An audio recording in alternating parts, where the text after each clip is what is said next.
Warning, censorship. Warning, censorship. He's going to be processed. He's going to be given a court date and conditions to abide by. And then he'll be back.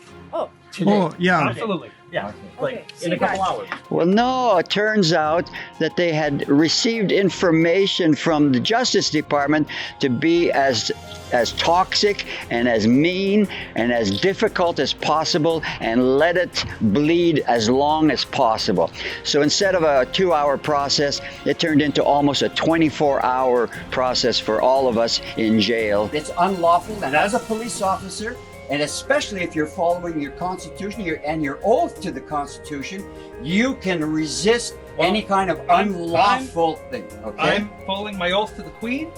And No, you're not. No. I've got to hand it to Rebel News. They've been honoring the fight, the fines. I've been in touch with a law firm that's been assigned to my fines. The validity, the constitutionality of these health restrictions is going to be challenged. And I'll say more broadly, that is going to apply into most of the situations involving these Manitoba tickets. You know what? He hardly looks like a dangerous guy. well, it's our policy, sir. So Yeah, well, your policy is breaking my rights and freedoms. Thanks to Rebel for the Fight the Fines program. I wish that more Canadians would stand up and follow the example that's being set. Sydney Fizard, videographer for Rebel News, and today I'd like to share with you an update to the story of Dr. Gerry Bohemier, once a chiropractor, now turned political activist in Manitoba. He was arrested and held in police custody for the crime of protesting the lockdown. Now, we're already helping Dr. Bohemier with some previous COVID lockdown tickets, and we're doing that through our largest civil liberties initiative to date, FightTheFines.com, where we have partnered with a registered Canadian charity called the Democracy Fund to help people fight their lockdown tickets in court at no cost to them. We're helping about 2,000 people, and all donations to Fight the Fines now qualify for a charitable tax receipt. So you're going to hear from Dr. Bohemier, then you're going to hear from his lawyer, Leighton Gray, who is presiding over all of our Manitoba cases. Then I'm going to tell you exactly how you can help him fight back. Dr. Bohemier was arrested after a warrant was issued by Manitoba Justice, although arguably this is a non-arrestable offence. Now, unfortunately, under Premier Brian Pallister, this seems not to matter, as he has so far only considered the point of view presented by a small minority of hypochondriacs in the province. Dr. Bohemier was arrested along with 4 other members of the community, all on the same day. What's worse, though, is during his arrest, police notified his wife that this would be a quick in and out. Yet in retrospect, this meant nothing. What was supposed to be a quick sign of the conditions turned into an overnight jail stay. And worse still, some of the guards during his time even prevented him from using the bathroom, forcing him to turn his cell into a lavatory. As Dr. Bohemier alludes to in our socially distanced interview, due to the conditions of his release, this was not just an arrest, but also a form of punitive punishment by Premier Brian Pallister, much like we saw recently when Maxime Bernier spent some time in the province. So here is Dr. Gerry Bohemier to tell you just what went down. Well, it was predicted a long time ago that, a few weeks ago, that the premier of this province was going to start trying to get people arrested if they continued to make efforts to have rallies in support of our human rights and Constitution. And of course, I've been central to that process for a year and a half, almost a year and a half now, so I think it's 16 months. So we started to hear wind that they were going to publicly arrest and embarrass, of course, because that's part of the arrest process, is to show signs of force and handcuffs and throw you in the car and read you your rights, kind of thing. You know, it's a show game. And so we were expecting that was going to happen. And in fact, 24 hours before the event, we had heard that we were on the list. The 5 of us were on the list. We were going to all get arrested at the event. I was away during that, but when I got back home at about 6 o'clock, the police were waiting. They raided into the backyard where I was working and doing some gardening, and they arrested me. I'm going to tell you, I'm 72 years old. You guys are bylaw And if you guys harm me, enforcing? We're not going to we're harm police you. will be sued. But you're enforcing bylaws. No, we're enforcing the provincial health You're the guys with it. You guys have sworn It's an not. oath to uphold my rights and freedoms. And we will. And no, And I'm going to you're explain not. all your No. rights under the charter as soon as we No, get no, home. no, no. goodness, This no. isn't Okay, a You legal are not arrest. following your Well, oath You are not following your oath here. Under the Constitution, you must protect my rights, just like you're trying to protect the rights of whoever. Okay. Well, this warrant was issued by the province, by a magistrate in the province, And for your arrest. and it is So unlawful. It might be legal to you, but it's unlawful. And as a police officer, and especially if you're following your Constitution and your oath to the Constitution, you can resist any kind of unlawful thing. Okay. I'm following my oath to the Queen. And No, you're not. No. I'm arresting No. him because there's a warrant for your arrest. What happens to him? We're going to go downtown. He's going to be processed. He's going to be given a court date and conditions to abide by, and then he'll be back. Oh, Oh, yeah. Absolutely. Yeah. Okay. Like Okay. See in a you couple guys. hours. Come on. Okay. This is not good. I'll give you a mask. No, I don't want no mask. Get these things loosened up on there. They're harmful. Well, they're not designed for comfort, unfortunately. Well, let's start. Are they double up? Let's start by doing that. Okay. You know what? He hardly looks like a dangerous guy. Well, that's our policy, sir. So, Yeah, well, your policy is What I- breaking my rights and Yeah. freedoms. You My guys, freedoms to assemble. Took me downtown. They processed me. They said to my wife, "Don't worry, he'll be back in a couple hours. It's a very easy thing. They're not going to be holding you for bail or anything like that. We've got a warrant from the Department of Justice that we have to execute, and we're doing our job." Okay. It turns out that they don't have to execute something that is unlawful. And a lot of police officers that I've spoken to since said that a lot of police officers were asked to participate in this raid. And a lot of them said, no, that's not something that we want to do because, you know, it's monkey business. Anyways, long story short, I'm arrested. I'm promised that 2-3 hours. After 4 hours of being processed, I says, I thought this was going to be an easy come in. You got a warrant, execute the warrant, sign a promise to appear, recognizant order, and then you're gone. And you got to show up for the next thing before a judge down the road. Well, no, it turns out that they had received information from the Justice Department to be as toxic and as mean and as difficult as possible and let it bleed as long as possible.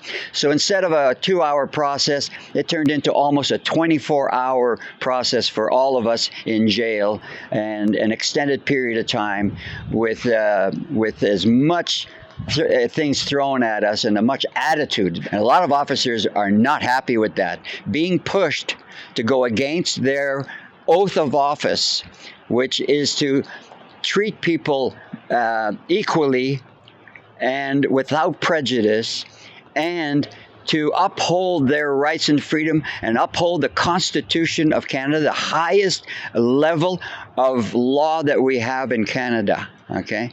And they are forcing the cops to go against their oath. And I met a sergeant this morning, the morning shift, where I was brought in the day before, and they honored my request not to wear masks. I said I have a mask exemption, and under the Manitoba Act, the mask exemption exists, and they must respect it. Well, the new sergeant and his team this morning come on, and I knock at the door when I want to go to the bathroom, and I'm 76. I go to the bathroom once an hour, okay? So that's what happens when you get old.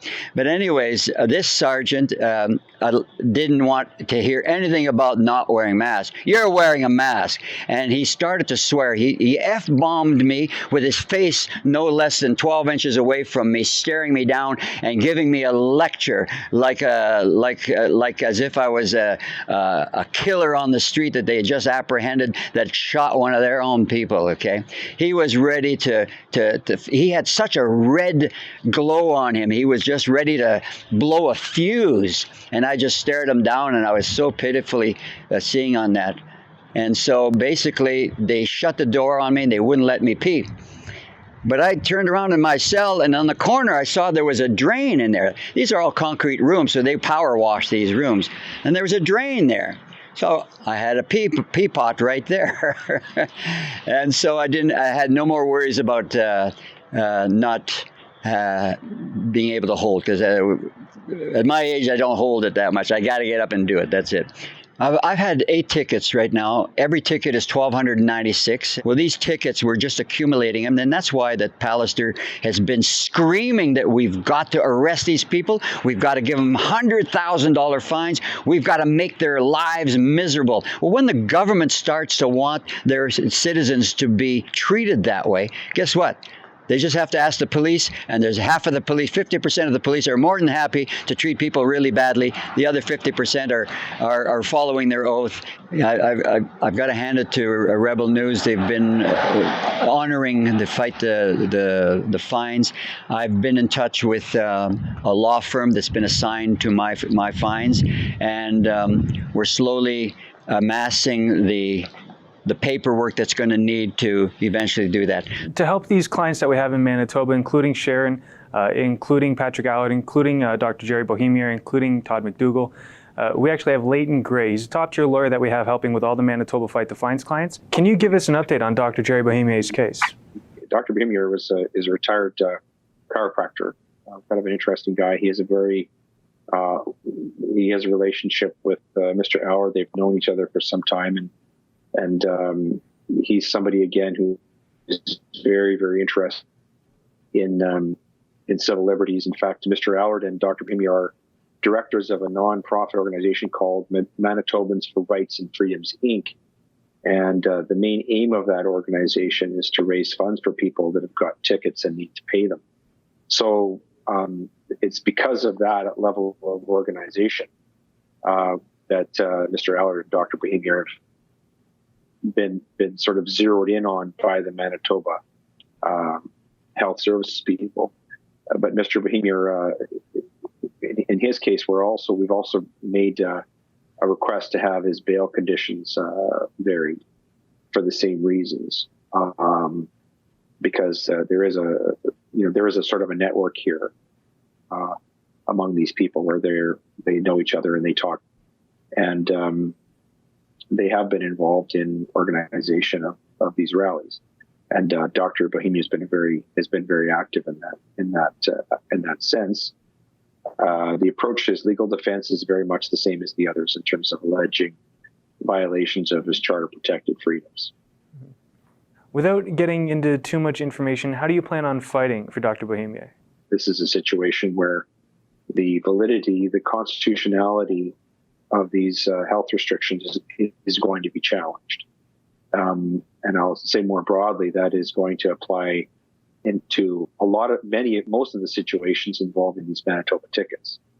It's not likely that it's going to be a situation where the individuals are disputing whether or not they were wearing a mask or whether they were at a public rally. It's going to be whether or not those restrictions upon their liberties are constitutionally valid. Thank you so much for joining me. Thank you for taking the time. I know you're a very busy fella, so I do really appreciate it. And thank you. And thanks to Rebel for the Fight the Fines program. I wish that more Canadians would stand up and follow the example that's being set. Oh, absolutely. And to support Fight the Fines, go to fightthefines.com. If you have a ticket and you're wanting to fight it, you go there to fightthefines.com. And if you're looking to support somebody who has a ticket, you can go to fightthefines.com. Pretty incredible to see what's going on in Manitoba. But really, where does this end? Across Canada, high-level bureaucrats are dominating the lives of honest individuals just trying to survive. In Alberta, pastors are being imprisoned just for hosting church. In Nova Scotia, bureaucrats are dictating that people not gather because they might share information contrary to what the government is alleging. Is to prevent groups that are spreading deliberately spreading false information that can actually create risk. The information itself, if listened to, creates risk to the public as well. It's like something straight out of communist China, but it's the kind of thing being used here in Canada by a so-called conservative named Brian Pallister, who is okay with arbitrarily detaining citizens who may disagree with his draconian rule. Dr. Bohemier's experiences, along with the other detained individuals, show just how punitive he has become. And yet still, the majority of Canadians are letting a minority of hypochondriacs drive us into the most politically divisive times of our lives. Hopefully, with the help of people like Leighton Gray and all of you watching now, we will be able to subdue the authoritarian rule being sought after by our top bureaucrats. If you wish to be involved, go to fightthefines.com, where you can share with us your story and get the support you need. And likewise, if you wish to support one of the about 2,000 people we're helping right now, go to fightthefines.com. And don't forget, your donation will now qualify you for Canadian tax-deductible receipt. For Rebel News, I'm Sidney Fazard. Have you been unjustly ticketed by bureaucrats handing out fines for what they say is public health and safety? Well, if that's the case, go to fightthefines.com, tell us your story, and we will help you fight these draconian lockdown tickets with our top-notch civil litigators and criminal lawyers. And if you have not received a ticket but you wish to support someone who has, go to fightthefines.com. Donate and help these people get the coverage they deserve.